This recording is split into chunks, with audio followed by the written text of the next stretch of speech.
Now let's construct inverse tangent. So this will work just like constructing inverse sine and inverse cosine. So first let's sketch a graph for tangent. Remember, tangent is this one, and it's periodic, so it repeats itself. And it has these vertical asymptotes.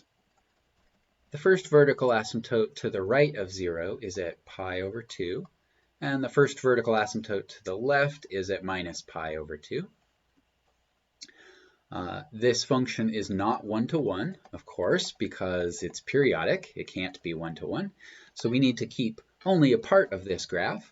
We might as well keep a part that includes the origin. And if we continue to the right, we can keep all of the graph going all the way up until we run into this asymptote.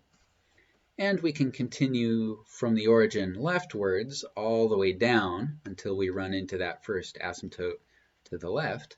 And this is all we can keep. If we tried to keep any piece of any other part of the graph, say these blue bits over here, well, we've already covered those y coordinates, those heights, with part of the red piece of the graph. So the red piece of the graph is the only part that we can keep. And this is from minus pi over 2 to pi over 2. This looks like the restricted domain of sine, but it's actually a little different because the restricted domain of sine included minus pi over 2 and pi over 2. And the restricted domain for tangent does not include minus pi over 2 or pi over 2. That's why I have these round brackets here, because that is how we indicate that we're excluding the endpoints of this interval. Okay, so now we know the piece of the graph that we're keeping. That's from minus pi over 2 to pi over 2. And now we can flip the graph to get a graph of inverse tangent. Okay, so for inverse tangent, I think maybe the best thing to do is flip these asymptotes. So this first asymptote to the right is the line x equals pi over 2. And when you switch x and y, well, this x right here gets replaced with y. And so that turns into an asymptote where y is pi over 2. And that's a horizontal asymptote. By the same token, this asymptote x equals minus pi over 2 gets flipped to a horizontal asymptote, y equals minus pi over 2. The piece of the graph of tangent that we kept swoops sort of up, right, and up. And so after you flip it, it's going to swoop right, up, and right. So it looks roughly like that. And just as a quick check, this graph is indeed one-to-one. If you draw any horizontal line, it intersects this graph at most once. It looks like it might go wrong here, but that's just because I didn't do a great job drawing the graph of inverse tangent. Okay, now let's evaluate a couple values of inverse tangent. Let's find, say, inverse tangent of 1. So a couple ways to do this. You might be able to just think of an angle whose tangent is 1. But just to go through the thought process, let's name this angle. Switch inputs and outputs to get back to regular tangent. So if inverse tangent of 1 is theta, then tangent of theta is 1.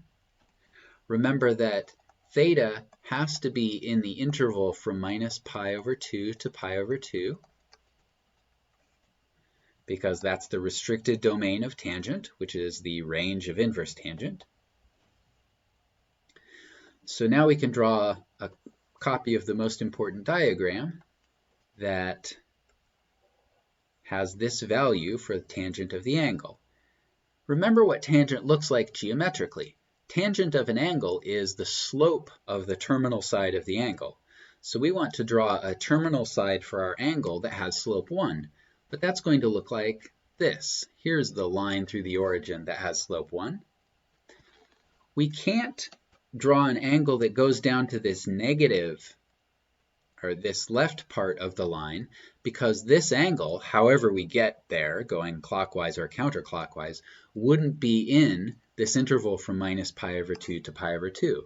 So we actually can't use the left part of this line as the terminal side of our angle.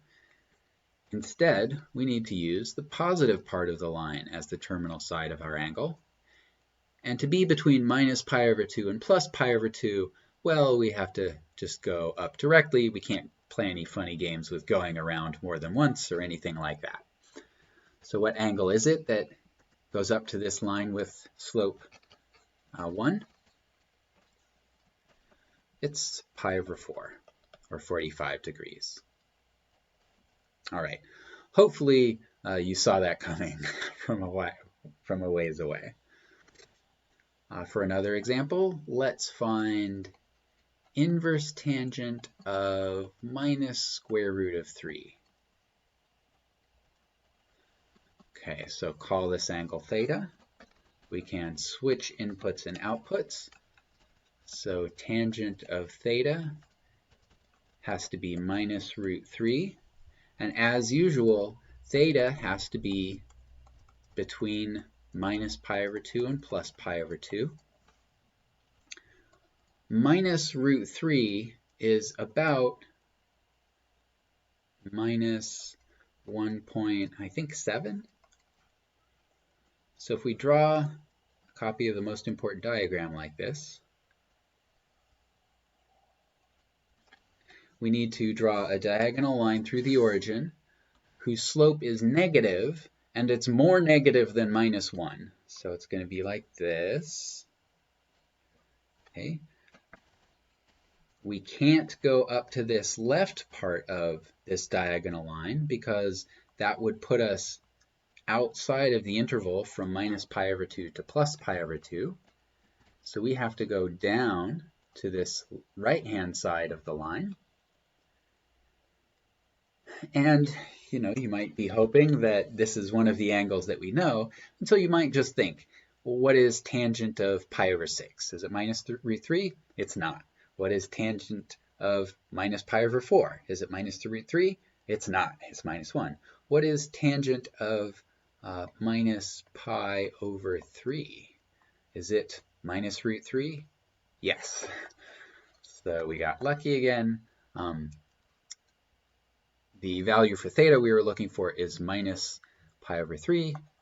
And so inverse tangent of minus root 3 is minus pi over 3. And that's it for inverse tangent.